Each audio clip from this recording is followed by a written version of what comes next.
The strangest secret in the world is that you become what you think about. Good morning, everyone. Hope you're all doing well. My name is Paulo Cordon, and today I'm here to talk to you about the power of your mind. This quote right here is the key to success and the key to failure. Famously said by Earl Nightingale, an American radio speaker who dealt with topics such as self development and meaningful existence during the 1950s. He has inspired me to talk to you about this because I believe that it has greatly impacted my life and I believe that it will fill your life with more meaning. Through our history, there have been many disagreements between the great wise men, philosophers, teachers, kings, about how things function in life. However, it is interesting to note that every one of these greats unanimously agree on one idea, and that idea is that we become what we think about.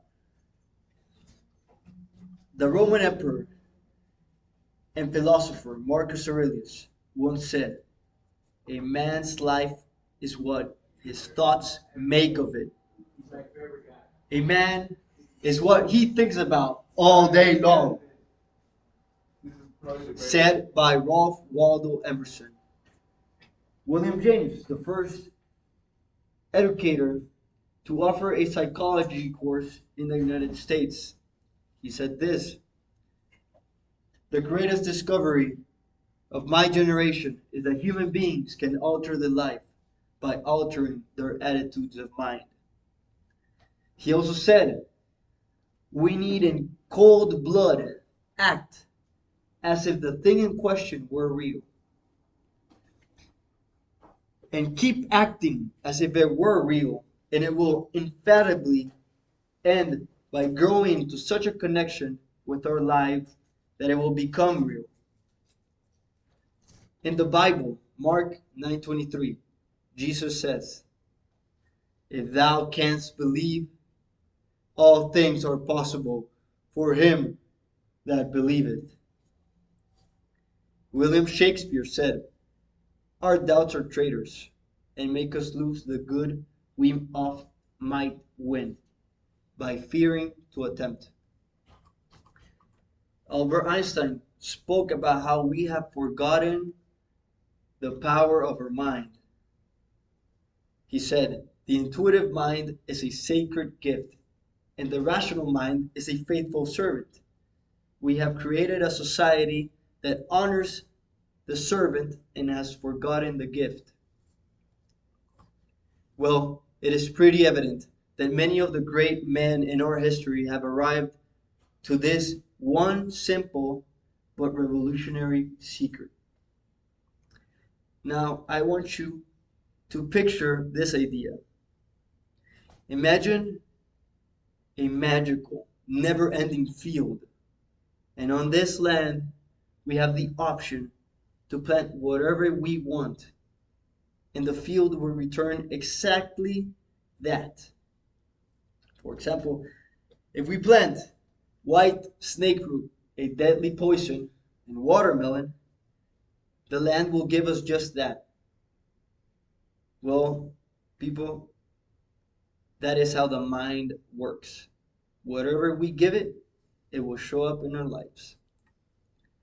So before we go explore the outskirts of space, we should first experience our minds, which have vast lands waiting to be uncovered. So the question is, why is our mind a key to failure? It's been said that our mind is a double-edged sword. The mind can be your best buddy, but it can also be your worst enemy. Our mind shapes the reality around us, and our thoughts create that reality. This could be thoughts of anxiety, fear, and worry. Thoughts like, "I'm not good enough, I'm worthless, I'm ugly, I'm not intelligent, I'm not gonna make it, I'm not gonna survive." I'm not going to get the job. And when these thoughts are repeated on multiple occasions, our mind starts to work on these thoughts and it will try to find evidence of why this is true. And it will try to find it in the real world. You'll start to notice people will look at you in some weird way, or maybe they will outright tell you what you think of yourself, further feeding this thought. On the other hand, if we consistently think of ourselves as an extraordinary person who is strong, disciplined, kind, humble, intelligent, creative, although it might not be true at first, you're still planting that seed, which will eventually grow, and gradually you'll see change not only in yourself, but in your environment as well. The people you hang around with, your job, your clothing, your where you study, everything will change around you. So let's remind ourselves every day that we become what we think about, and that our mind can be our dearest friend or enemy, and that the mind is capable of changing our lives as long as we let it.